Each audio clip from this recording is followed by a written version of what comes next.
কথায় আছে বাঙালির 12 মাসে 13 পার্বণ। সারা বছর ধরে নানান উৎসবে মেতে ওঠেন বাঙালিরা। কিছুদিন পরই রথযাত্রার আগমন, তবে তার আগে উৎসবের জোয়ারে গা ভাসালেন দুর্গাপুর 15 নম্বর ওয়ার্ড ধুনরা প্লটের বাসিন্দারা। মা ধুনারার শতাব্দী প্রাচীন পুজোর আনন্দে সামিল হলেন এলাকাবাসীরা। সারা এলাকা জুড়ে সাজো সাজো রব চলছে। পুজো উপলক্ষে মেলার প্রস্তুতি। প্রায় 100 বছরের পুরনো এই পুজোর ইতিহাসও অনবদ্য। কথিত আছে, বর্তমানে যেখানে দুর্গাপুর ইস্পাত কারখানা আছে সেই জায়গাটা ধুনরা গ্রাম নামে পরিচিত ছিল। সেই ধুনারা গ্রামে একটি পুকুর ছিল। গ্রামের ধীবররা জাল ফেলে মাছ ধরতো সেই পুকুরে। একদিন ধীবররা মাছ ধরতে পুকুরে জাল ফেলেছিলেন, কিন্তু আশ্চর্যজনকভাবে সেদিন জালে উঠে আসে কচু গাছের গোড়ার আকৃতির এক অদ্ভুত পাথর।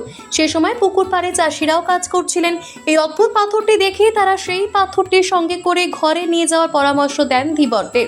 এরপর ধীবররা সেই পাথরটি ঘরে নিয়ে আসেন। সেই রাতেই ওই ধীবর পরিবারের এক সদস্য স্বপ্নে এক দেবীর দর্শন পান। তিনি স্বপ্নে দেখেন এক দেবী তার বাড়ির চালে বসে রয়েছেন এবং দেবী তাকে স্বপ্নাদেশ দেন শাক্ত মতে তার পুজো করতে। এরপর থেকেই ধুমধাম করে দেবী ধুনারার পুজো হয়ে আসছে ধুনারা গ্রামে। কালক্রমে ধুনারা দেবীর তালপত্রের ছাউনি দেওয়া মাটির মন্দির পাকা মন্দিরে পরিণত হয়েছে। প্রতি বছরই মায়ের টানে দূর দূরান্ত থেকে ভক্তেরা মন্দিরে ছুটে আসেন। মায়ের আরাধনায় মেতে ওঠেন। ভক্তের বিশ্বাস, মা কাউকে খালি হাতে ফেরান না। সকল ভক্তের মনোবাঞ্ছা পূরণ করেন মা। দুর্গাপুর 15 নম্বর ওয়ার্ড ধুনরা প্লটের বাসিন্দা তথা বিশিষ্ট সমাজসেবী গৌরাঙ্গ বাগদি জানান, মা ধুনারার পুজো শতাব্দী প্রাচীন।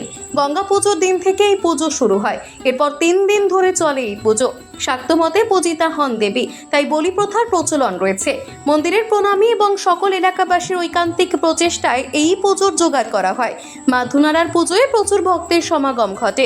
প্রায় 15 থেকে 20 হাজার মানুষ এই আনন্দে সামিল হন।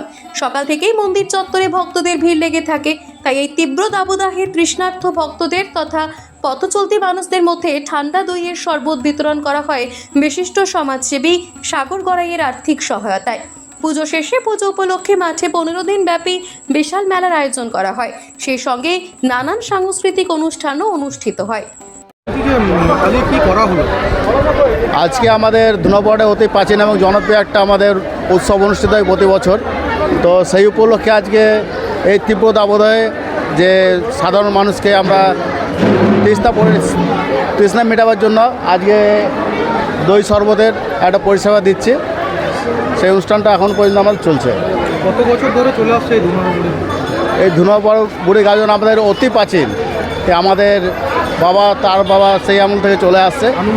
আনুমানিক প্রায় 100 বছর তো বটেই। কীভাবে পুজো হয়? এটা আমাদের শাক্ত মতেই পুজো হয় মা ধুনাপাড়ের গাজনে। কত মানুষের সমাগম এখানে? এতে মোটামুটি সমস্ত এলাকাবাসী এতে উৎসবে সামিল হন।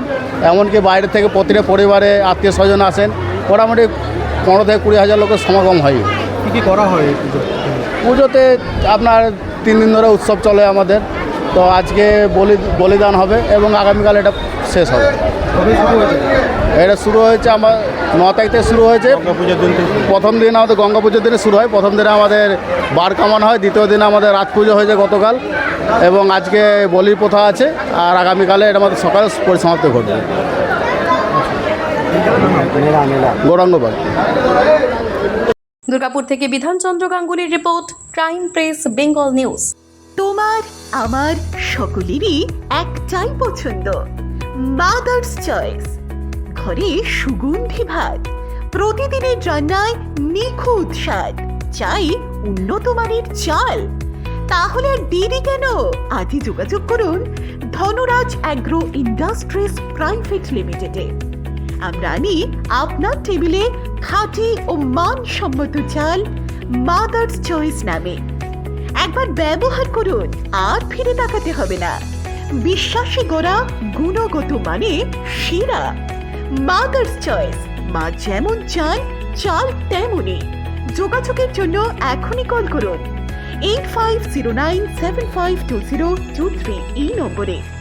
মাদার্স চয়েস শুধুই সেরা নয়, সবার প্রথম পছন্দ।